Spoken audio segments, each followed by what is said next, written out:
अस्सलाम वालेकुम दोस्तों, कैसे हैं आप? उम्मीद है ठीक होंगे। देख रहे हैं आप एन न्यूज़ HD और programme tea with Shiraz Owaisi, जिसमें आप जानते हैं हम बुलाते हैं ज़िंदगी के मुख्तलिफ़ शोबों से ताल्लुक़ रखने वाले अफराद को और उनसे बात करते हैं उनके शोबे के बारे में, एक रिवायत से हटकर।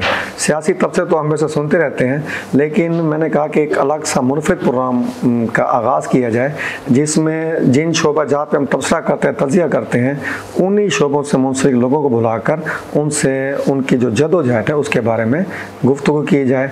तो आज मेरे प्रोग्राम में मेहमान हैं, खूबसूरत शारा है, मुल्तान का बेहतरीन हवाला है, और मैं बिल्कुल वाशगाफ अल्फाज में कहूँगा कि जब वो अपना कलाम सुनाती हैं मुशायरों में, तो जो उनके अल्फाज हैं वो सामीन के दिलों को छूते ज़रूर हैं। और ज़ाहिर बात है वो एक फेमस पर्सनैलिटी हैं, मुशायरों में जाती हैं तो उनके कलाम को जो दाद मिलती है उससे ही अंदाज़ा हो जाता है कि वो अल्फाजों पे कितना गिरफ्त रखती हैं।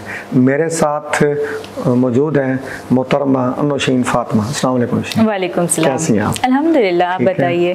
पहले तो बहुत शुक्रिया कि आप हमारी दावत पे टी विद शिराज वैसे में तशरीफ़ लाई। आपका शुक्रिया, आपने मौका फराहम किया। तो चाय भी पियेंगी और गपशप भी करेंगे। ज़रूर। तो आगाज़ करते हैं, गपशप ही करेंगे, क्योंकि मैं ना आपके मुख्तलिफ पॉडकास्ट इंटरव्यूज़ देख चुका हूँ। अच्छा। रिवायती बातें ठीक है ना जी, जिनके जवाब देते देते शायद आप भी ना वो हो गई होंगी। हाँ, उकताहट का शिकार। पैदाइश कहाँ की है, बचपन कहाँ गुजरा, खेली कूदी कहाँ?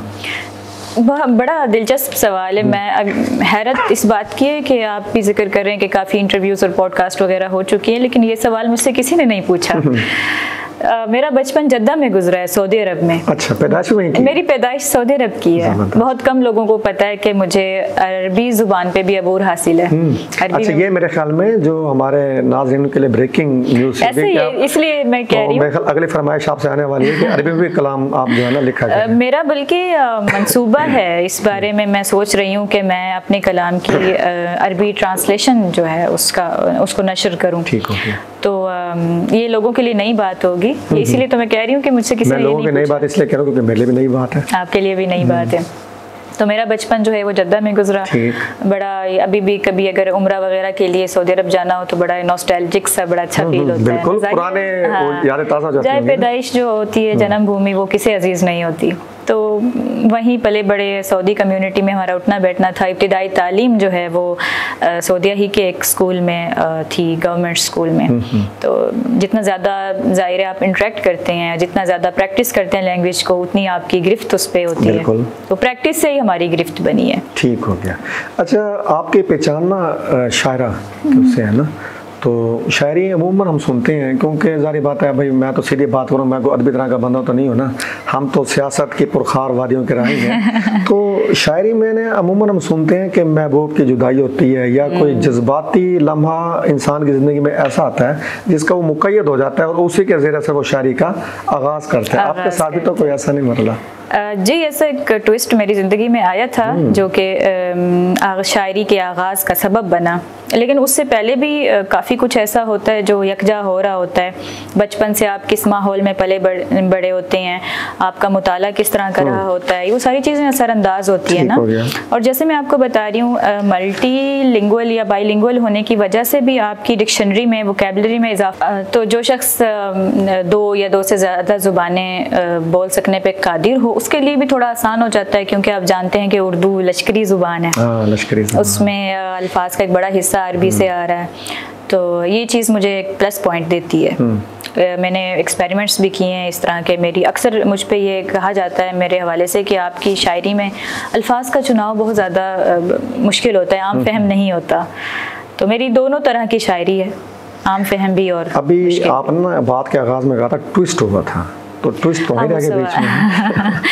वो सवाल का पहला हिस्सा मेरे जहन से निकल गया। ट्विस्ट ये था, मैं फिर बैकग्राउंड पे चली गई। कोई बात नहीं, थोड़ा सा हो जाए बैकग्राउंड, हमारे नाज़रीन को जानने का हक है। बिल्कुल, क्योंकि माहौल होता है, वोकैबुलरी, ये सारी चीज़ें, ज़िंदगी के एक्सपीरियंसेस, वो सारी चीज़ें आपके अंदर इकट्ठी हो रही होती हैं। और ट्विस्ट ये था कि मैं मैं अर्ली एज में चाइल्ड मैरिज का शिकार हुई थी, और मैं तकरीबन I was around about 15 years old जब अल्लाह ताला ने मुझे एक प्यारी सी बेटी अता की थी। इनिशियल स्टेज पे हाँ, उसके बाद शी वाज बेयरली 9 मंथ्स ओल्ड, उनकी वफात हो गई थी मेरी बेटी की। हाँ, तो मैंने अपनी पहली नज़्म अपनी बेटी के लिए कही थी। अच्छा, आपने कहा था शिकार हुई थी, यानी कि आपकी मर्जी के बगैर आपकी ना शादी की गई थी।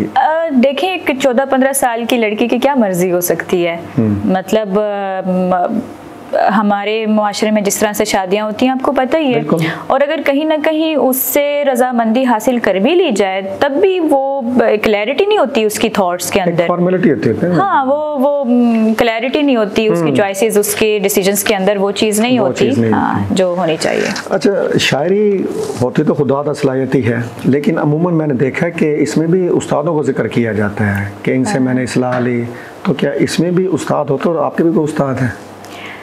जाहिर सी बात है, जब आप बिगिनर होते हैं तो आपको किसी न किसी से इस्लाह तो लेनी चाहिए, या जो एक टर्म होती है खुद तनकीदी, ये मुझ में काफ़ी अरसे बाद आई थी। तकरीबन 1-1.5 साल तक मैंने इस्लाह ली है। मेरे कराची में एक मेरे भाई हैं, बहुत अच्छे उस्ताद हैं, उनसे ही मैंने इल्म अरूज सीखा, औज़ानो बहूर का इल्म जो होता है शायरी का वो सीखा। उसके बाद मैंने उनसे ही 1-1.5 साल तक इस्लाह ली। उसके बाद से अब तक तकरीबन 9-10 साल हो गए मैं खुद मुख्तार हूँ, खुद उस्ताद है, यानी खुद मुख्तार हूँ शायरी के मामले। खुद मुख्तार बंदा उस्ताद होता है ना, ज़ाहिर बात है। अच्छा, मुल्तान माशाल्लाह ऐसा समझे सिटी ऑफ सेंट्स और यहाँ का शहर बड़ा रिच शहर है ना, हर मामले में शायरी बहुत ज़्यादा है, लेकिन शायरात नज़र नहीं आती, इसकी क्या वजह? इसकी बहुत सी वजूहात हो सकती हैं। क्या बता दें आप? मैं ऐसा नहीं है कि यहाँ पे टैलेंट नहीं है, टैलेंट यहाँ पे बहुत है। जनूबी पंजाब तो वैसे भी अदब और शेर के हवाले से काफ़ी ज़रख़ेज़ इलाका है। मैं जब यूनिवर्सिटी में थी तो मैं देखा करती थी कि काफ़ी लड़कियाँ सीनियर्स जूनियर्स मेरी क्लास फेलोज डायरी लिखती थी, शेर लिखती थी, इंतखाब लिखा करती थी, लेकिन बहुत से फैक्टर्स होते हैं कि उनको वो मौके मैसर नहीं आ पाते, उनको स्टेज नहीं मिलता, उनको प्लेटफॉर्म्स नहीं मिलते, और अगर मिलते भी हों तो घर से इजाज़त नहीं होती, और इस ज़िम्न में काफ़ी काम करने की ज़रूरत है। हाँ। अच्छा, प्लेटफॉर्म्स की मैंने बात की, क्या मुल्तान में प्लेटफॉर्म्स नहीं हैं जहाँ पे शायर ज़रा जाकर अपना कलाम सुना सकें? आप सियासत के आदमी हैं, और यहाँ पे जो है ये इस सवाल पे ना अदब में भी सियासत, इस सवाल पे ना अदब और सियासत का जंक्चर हो रहा है उनका। अच्छा। समझ लें कि रब्त कायम हो रहा है। मैं ये कहूँगी कि प्लेटफॉर्म तो अजीब सी बात नहीं है कि अदब में सियासत, ये दो मुतज़ाद चीज़ें हैं। अदब की जो सियासत है वो हकीकी सियासत से ज़्यादा ख़तरनाक है। अच्छा। हकीकी सियासत में तो किसी चेहरे पे कोई निकाब नहीं है, ये तो मतलब कि हर कोई जानता है कि सियासत के अंदर कैसे रवैये हैं, कैसी मुनाफ़कत है। अदब के अंदर जो सियासत है वो बानिकाब सियासत है, उसको उसको आम आदमी पहचान भी नहीं सकता। हम देखते हैं कि हमारी जो शायरी है वो ज़्यादातर मोहब्बत के तनाजुर में पढ़ी जाती है, सुनी जाती है, देखी जाती है, नौजवान तबका भी उसे मोहब्बत के तनाजुर में देखते हैं, हालांकि शायरी तो एक बड़ा वसी मैदान रखती है ना। इनकलाब भी टच करता है उससे, और मुख्तलिफ जो मराइल होते हैं ज़माने के वो उस पर शायरी पर लाजमी असरअंदाज होती है। लेकिन आप क्या समझते, सिर्फ हमारे माशरे में ये शायरी जो है वो मोहब्बत के बगैर हो नहीं सकती? मोहब्बत एक ऐसा लतीफ़ जज्बा, एक ऐसा एहसास है जो बेसिकली ना बाकी तमाम चीज़ों की वो कह लें बुनियाद है, तमाम रिश्तों की बुनियाद है, तमाम तरजीहात की बुनियाद है। मोहब्बत एक्चुअली थोड़ा सा ओवररेटेड भी है। हमारे यहाँ नौजवान नस्ल जो है उसको यूँ मोहब्बत का जो एक यूटोपिया है ना, एक फेरी टेल कह लें, बेड ऑफ रोजेस कह लें उसको, परफेक्शन उनको दिखाई गई है। वो शायद मेरा ख्याल है कि वो मुआशरती जो नाहमवारियाँ हैं, मुआशी प्रॉब्लम्स हैं, उनसे वो थोड़ा सा अपनी तवज्जो, अपना ध्यान बटाने के लिए भी वो मोहब्बत को ज़्यादा उस पर तवज्जो देते हैं। मतलब एक ख्याली दुनिया में रहने के लिए एक ऐसी चीज़ है जो आप शायरी को ख्याली दुनिया में जाने के लिए इस्तेमाल करते हैं, मोहब्बत को, अपने आप को, यानी कैसे जैसे एक वो नशा करने वाला होता है ना, कोई भी नशा करने वाला। एग्जैक्टली, तो मोहब्बत भी एक नशा ही है, और बड़ा खतरनाक नशा है। अच्छा, मैं खुल के बात करूँगा ना, लेकिन अब जब औरत शायरी करती है ख़ासकर मोहब्बत पर, ठीक है, और ज़ाहिर बात है, जब एक शायरा है वो मोहब्बत पे भी लाजमी अपना यानी कि कलाम लिखेगी। लेकिन मैं देखता हूँ हमारे माशरे में चाहे खुल के लोग इस पर बात नहीं करते, हाँ। लेकिन लोग ऐसी शायरात को ना बड़ी शक की, बड़ी अजीब निगाहों से देखते हैं। हाँ, अब देखें कितनी अजीब सी बात है, क्योंकि औरत भी उतनी ही इंसान है जितना कि एक मर्द। बिल्कुल। और अपनी फितरत में, अपनी बेसिस में दोनों सेम हैं। उसकी भी वही नीड्स हैं, उसकी भी वही तरजीहात हैं। तो आप एक मर्द को अपना आप एक्सप्रेस करने का इतना दे रहे हैं, इतनी गुंजाइश दे रहे हैं, तो एक औरत को क्यों नहीं देते? ये बड़ा इसी वजह से ना हमारे इलाके में औरत का रवैया ना मुनाफिकाना हो गया है। हर औरत कहीं ना कहीं। अब आप कोई इसमें तब्दीली देख रही हैं रवैयों में? तब्दीली, मैं तो ऑप्टिमिस्टिक इंसान हूँ। मैं हर मामले को पुरुमीद, हर मामले को मैं उम्मीद के निगाह से। अल्लाह करे आपकी उम्मीदें ऐसे ही कायम रहें और अच्छा रिजल्ट निकले। शायरी सूझती कब है? अमूमन देखते थे ना कि इकबाल रात को उठ बैठते थे, तो आप पे भी कोई ऐसा मरला आता है कि हाँ। शायरी सूझी और आप पे पसीने में तितर बितर हो जाए, ले आओ कागज पेंसिल, मैंने कलाम लिखना है? ये बड़ा अच्छा सवाल है। जब आपको महसूस हो रहा हो ना कि इस वक्त कोई शेर जो है वो जन्म लेने वाला है, तो उस वक्त आपको कुछ भी नहीं सोचता। इनफैक्ट इंसान पैनिक कर रहा होता है कि मेरा पेन कहाँ है, मेरा पेपर कहाँ है। उसका कोई टाइम नहीं है, यानी आमद होती है ना, एक तरह से आमद होती है, उसका कोई मुअय्यन टाइम नहीं है। आप मुशायरों में तो लाजमी वगैरह जाती होंगी, बल्कि जाती क्या, और आप माशाल्लाह काफ़ी फेमस हैं दाद के हिसाब से भी। अब आपको बड़ी अल्हम्दुलिल्लाह एक आपकी रहमत है। आपने काफ़ी मुशायरे हमारे अटेंड भी किए। हाँ बिल्कुल बिल्कुल। और तो कोई एजाज़े मिलता है या आप लेती हैं? जाहिर सी बात है। अब देखें, वैसे एजाज़िया बड़ी मुश्किल से ही मिलता है। मैं कहूँगी कि आपका माशी हवाले से ना कोई फ्यूचर नहीं होता, और ना ही इसको ज़रिए मुआश बनाना चाहिए। ज़रिए मुआश बनाएंगे तो फिर आप कह लें कि आज़ादी से एक्सप्रेस नहीं कर पाते, अपनी मर्ज़ी से नहीं लिख पाएंगे। फिर आपको अखबार कहेगा आप इस टॉपिक पे लिख दें, आप लिख के देंगे, आपको इदारे कहेंगे, लोग कहेंगे आपको लिखना पड़ेगा। मेरी ये फितरत नहीं है, तो मैं इस हवाले से कोऑपरेट कर लेती हूँ, जैसे आपके साथ किया है। आपने बातों में कह दिया। अच्छा, आपको हमने मुशायरे में नहीं बुलाया, जब बुलाएंगे तो फिर आपसे बात करेंगे, फिर हम गपशप कर रहे हैं। अच्छा, अमूमन देखते हैं कि आजकल नौजवान नस्ल बड़ी राग़िब है, मुशायरों में आती है मुख्तलिफ कॉलेज में, यूनिवर्सिटीज़ में, और बड़ा दाद देने का अंदाज भी उनका बड़ा मुनफरिद सा होता है। लेकिन कई लोग, मैं आपको दिलचस्प बात बताऊँ, पिछले दिन एक दोस्त ने दावत इकट्ठे चलेंगे किसी मुशायरे पर, मैं नहीं जा सका। अगले दिन फ़ोन में बात हुई, मैंने कहा सुनाओ कैसा रहा मुशायरा? कहता यार वैसे साहब सारे शायर थे, बंदा कोई नहीं था। तो बंदा क्यों नहीं आता मुशायरों में? शायर, अब ये इस पे मैं क्या कहूँ, ये तो आप उन्हीं से पूछे ना। वैसे मैं आपसे बतौर शायरी पूछ रहा हूँ ना कि मुशायरों में शायरी सारी होते, बंदे क्यों नहीं होते? सामीन क्यों नहीं होते? चले सामीन समझ यूँ कह लेना, मुझे लगा कि आप कह रहे हैं कि शायर इंसान ही नहीं है। नहीं, ये एक बिल्कुल शायर भी तो बंदे हैं, अल्लाह के बंदे, वो भी इंसान है। मुझे लगा आप कह रहे हैं कि वो बंदे ही नहीं है। चले आप समझ गए, सामीन क्या देते हैं। ऐसा होता है, मतलब हर इंसान को अप्रिसिएशन चाहिए। हर इंसान, अगर मतलब मैं अक्सर कहती हूँ कि आड़ी तिरछी लकीरें लिख लेते हैं, बेवजन होती हैं, फजूल सी होती हैं, लेकिन सीखते नहीं हैं, और उनको मतलब उनको फिर वो अनलर्न नहीं कर पाते। वो उसी पे ही वो दोबारा से इसको कर देते हैं सर। ना मैं आंसर दोबारा से स्टार्ट कर देती हूँ ना, सामीन क्यों नहीं आते। ये बहुत ज़्यादा हो रहा है वैसे आजकल, शुरा की तादाद बहुत ज़्यादा बढ़ती जा रही है, और हमारे साथ भी ऐसे होता है, कम होते जा रहे हैं। सामीन कम होते जा रहे हैं। आप किसी भी यूनिवर्सिटी कॉलेज में जाते हैं तो उनके अपने तुलबा जो हैं वो पढ़ते जा रहे होते हैं। तो वैसे एक तरह से अच्छी बात भी है और एक तरह से बुरी बात भी। बुरी बात यह है कि जब वो नए लिखना शुरू करते हैं तो अक्सर वो जाहिर है मुब्तदी अब क्या ही लिखेगा, उसमें गलतियाँ होती हैं वज़न की, हर चीज़ की, तो उस चीज़ को वो नहीं समझते और उसको उस पे ऐसे काबू हो जाते हैं कि बस हम ही अकले कुल हैं और हमारी ये शायरी है, बाकी कोई भी शायरी नहीं है। तो ये मैं कहूँगी न्यू कमर्स को कि आप ना लर्निंग की वो रखें, फ्लेक्सिबिलिटी रखें अपने अंदर ना, अपने सीखने का मतलब तो सारी उम्र जारी रहता है ना। आप अब ये रास्ता बंद ना करें, आप ये ना समझें कि मैं अब मीर व गालिब के लेवल पे आते ही पहुंच गए। शायर नशीन, मैंने देखा कि अमूमन उनको बड़ी आज़ादी हासिल होती है ना, मौज़ूआत में आज़ादी हासिल होती है, माहौल की आज़ादी हासिल होती है। क्या शायरा को भी ऐसी आज़ादी हासिल होती है? शायरा को समाज आज़ादी देता हो या ना देता हो, उसे हासिल करनी चाहिए। मतलब वो उसका हक है, उसको भी उन्हीं मौज़ूआत पे लिखना चाहिए जिस पे एक मर्द शायर लिखता है। तो मैं तो जो चीज़ मुझे महसूस होती है, जो चीज़ मैं नोटिस करती हूँ, जो चीज़ मेरे दिल पे ज़र्ब लगाती है, मैं लिखती हूँ उस ठीक है।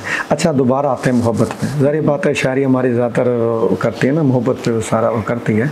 तो मोहब्बत के ज़रिए से, जैसे मैंने कहा था कि महबूब के जुदाई या वसल या हिजर जो भी अल्फाज हैं उनमें मुब्तला होकर जब शायरी करता है, तो जो सच्ची मोहब्बत है वो एक ही दफ़ा हासिल होती है या फिर नई शक्ल में हर बार जन्म लेती है?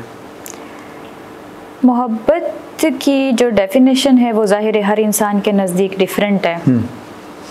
लोग कंपैटिबिलिटी को, अट्रैक्शन को मोहब्बत का नाम दे देते हैं।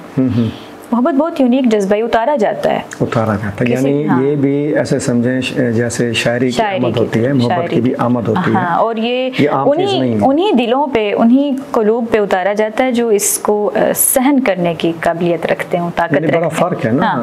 कुछ लोग ये इसको एक्सपीरियंस किए बगैर इस दुनिया से कूच कर जाते हैं, कुछ लोग एक्सपीरियंस कर लेते हैं और बाज नहीं कर पाते। तो ये ज़रूरी नहीं है कि हर इंसान पे ज़िंदगी में एक दफ़ा मोहब्बत उतरेगी, ये हरगिज़ ज़रूरी नहीं है। हर इंसान का रोल डिफरेंट है इस दुनिया के अंदर, उसको उस रोल को पहचानना है और अदा करना है, यानी कि उतरती रहती है। नहीं, मोहब्बत एक दफ़ा ही हो, ये जो आपने कहा ना, अगर जिसके दिल पे उतरती है एक दफ़ा ही उतरती है। अच्छा, मर्द को ना तो ये भी आज़ादी हासिल है कि वो मोहब्बत का ना बेमहाबा इजहार कर लेता है ना, फ़ायदा उठाता है। फ़ायदा इजहार, उसके पास इजहार के मेरे ख्याल में ज़रा भी बड़े वसी होते हैं, मर्द होने का आसानी से कर लेता है, औरत को नहीं होता। क्या जो यानी कि इश्क का इजहार है वो औरत के लिए अभी भी गुनाह है? हालांकि होना नहीं चाहिए। आप देखें हमारे मज़हब के अंदर भी हमारा जो मज़हबी तबका है वो उन्होंने हमारी तरबियत भी गलत खतूत पे की है। वो अपनी मर्ज़ी की हदीस, अपनी मर्ज़ी की जो मर्द हजरात हैं, अपनी मर्ज़ी की चीज़ें तो हम तक उन्होंने पहुँचाई हैं, लेकिन आप देखें कि कभी आपने नहीं सुना होगा किसी ख़तीब ने, किसी मौलवी ने ये कहा हो, ये बताया हो मिंबर पे बैठ के कि हज़रत खदीजा रज़ियल्लाहु ताला अन्हा ने आप सल्लल्लाहु अलैहि वसल्लम के लिए रिश्ता खुद भेजा था। तो आज हम में से किसकी जुर्रत है कि वो किसी मर्द के घर रिश्ता भेजे? बस इसी में सारे सवालों के जवाब मौजूद हैं जो मैंने ना आपसे किए थे। अच्छा, कभी ऐसा लगा कि कोई ऐसा कलाम लिखा हो जो लिखा तो किसी के लिए हो, मखसूस शख्स के लिए, लेकिन सुनाना सब में मेरा एक शेर है, ये इसके काफ़ी तह दर तह काफ़ी मानी हैं।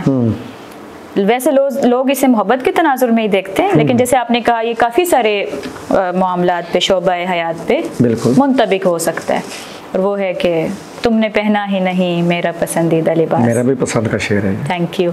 तुमने पहना ही नहीं मेरा पसंदीदा लिबास, तुमको आया ही नहीं पास बुलाने का हुनर। वाह। अब इसको अगर हम वसी तनाजुर में देखें तो आप देखें इसको आप अपने मोहल्ले के जामे मस्जिद के खतीब पे भी मुंतबिक कर सकते हैं कि आप वो लहजा अपनाएं, आप वो रवैया, वो तरीका अपनाएं कि आपकी तरफ हमारा आने का दिल चाहे। इसी तरह आपका उस्ताद हो, आपके घर में कोई शख्स है, और मोहब्बत पे भी जाहिर है ये मुंतबिक होता है। बिल्कुल। अच्छा, कभी ऐसा शेर का हो जिसे पढ़ते हुए खुद भी झुझकी हूँ कि मैं ये क्या क्या बैठी हूँ, मैं नहीं पढ़ती? नहीं, ऐसा कोई भी शेर नहीं, क्योंकि मैं बहुत ही कह लें कि बिंदास खातून हूँ। हाँ, बिल्कुल। मैं हमेशा वही चीज़ फाइनल करती हूँ, उसी चीज़ को अपने दीवान में शामिल करती हूँ जिसको मैं आला ऐलान कबूल कर सकूँ और पढ़ सकूँ। ठीक हो। अच्छा, आप तो ठहरे बिंदास, लेकिन हमारे माशरे की ज़्यादातर जो ख़वातीन है वो ऐसा नहीं है, बल्कि हमारी शायरी में भी ना औरत को मजलूम दिखाने का रिवाज आम है। ऐसा क्यों है? क्योंकि इसके पीछे हकाइक है ना। अब जैसे मैंने कहा, हर इंसान का अपना एक रोल है, और उसके आसाब की मजबूती कहाँ तक काम करती है, वो इस मुआशरे को कहाँ तक फेस कर सकता है, हर इंसान की बर्दाश्त मुख्तलिफ है, उसके पीछे हकाइक हैं। औरत मजलूम भी है और कहीं कहीं जालिम भी है। अच्छा, आप भी माशाल्लाह नई नस्ल के नुमाइंदा शायर हैं, तो क्या ये जो नए नस्ल के शायर हैं ये उस तरह की मयारी शायरी कर रहे हैं या करने की उम्मीद है जो हमारे यूनिक किस्म के शायर थे वो करते थे? हाँ, ज़रूर हैं। आप यूँ कह लें कि मेन स्ट्रीम में हो या ना हो, कोई नाम लें आप, लेकिन अच्छे शायर ज़रूर हैं। अब एक दो के नाम लूँगी तो बाकी नाराज़ हो जाएंगे। बहुत हम नाराज़गी को संभाल लेंगे। बहुत अमजद नज़ीर हैं, डॉक्टर हैं, हसीब हैं, हसीबुल हसन हैं, इसी तरह से अहमद अब्दुल्ला हैं, बहुत से नौजवान शुरा हैं जो हैरान कर देते हैं कभी कभी। अच्छा, मैंने सुना था आप भी सराकी है, मादे जमा सराकी है। हाँ जी। तो सराके दे पिछू पे वधो तुसा, ये भी क्या वजह? सराकी दे पिछू नहीं पई वधी, बस मेरे को अच्छा लगता है कि भाई सराकी ते समझने पे क्या है, नौशीन रोजाना उठे के ना सारे कोई ना कोई रस्म को, कोई ना कोई रिवाज को, कोई ना कोई सारी आदत को ना शुरू से ही खड़ी होती है। सोचो कि मैं आप ही तो सराकी है ना, मेरे घर वाले सराकी है, मेरा खानदान, मेरी फैमिली सराकी है, तो मैं क्यों कुछ ऐसा करे सा जड़ा उन्हें कोई बुरा लगे। लेकिन कुछ लोग याद है ना कि एक उन्ना चढ़ा खड़े में जल्दी मशहूर थे, मैं सराकी बेचारे सीधे सारे जो है उन्ना को जनाब बुरा भला दे रहंदी है, यही वहां से जल्दी फेमस थी मैंने चक्कर से ओ मेरे को फेमस करेंदे पेनते मैं थींदी पई यानी वो गाल है ना वाला नहीं ओडे दिन किਵੇਂ जाना चाहिए भी ये जब सिलसिला शुरू किया मैं उन्होंने तारी वाल लिठी ना फेसबुक पे ते तो सही में छोटे छोटे क्लिप बड़ा है, बल्कि मैं तो सुन सा भी सही दूसरा चीज़ एक कोई साल डेढ़ पहले ना मेरे जहन च एक आइडिया आए हुण मैं ये मतलब उन टाइम मैं सोचे कि हर ख्याल को शायरी तो नहीं बयान किया वन सकींदा, कोई दा अल्टरनेट तरीका मतलब गुलेंदे हैं इको बयान करने दा ना, तो वालो मैं बस इमें खोल के कैमरा ते सराकियो आँख के मुखातिब करके उन्हें को रिकॉर्ड कर दिते। तो मेरी कोशिश ये है कि मैं शायरी ऑलरेडी करेंदी पे उर्दू विच, क्योंकि मैं 10-11 साल जड़ा उर्दू शायरी की है, तो हुण कोई कंटेंट ऐसा होवे जड़ा मैं सराकियां वास्ते भी रिकॉर्ड करा। ये बेसिकली थॉट है, लेकिन नस्ली कंटेंट है, नस्ली कंटेंट है बेसिकली। तो नस्ली कंटेंट ऐसे तो सराक दे दुख रगा कुछ छेड़े, लेकिन देखो ना इन द फीडबैक अच्छा आंदा पे, लोग ए भी कमेंट्स करे ना हकायक को तस्लीम करने पे तुसा जड़ा ना तरबियत करेंदे पे वे, तुसा सराकियां दे अखी खुलेंदे पे वे, उन्हां को आईना दिखेंदे वे। बेसिकली मेरा मकसद तरबियत ही है भाई जी, मैं 2-4 मौजूआत में ऐसे छेड़े हां जी, मैं भाई फोत के वाले घर वन के तुसा खाने दी तवक्को रखिंदे वे। ई में कोना सुन सा मैं ई में जे फोत गल सा ना ई में हूं स्टाइल जी मैं तो बनाया ये की चंद सेकंड दा ई में सारे प्रोग्राम से थी मैंने।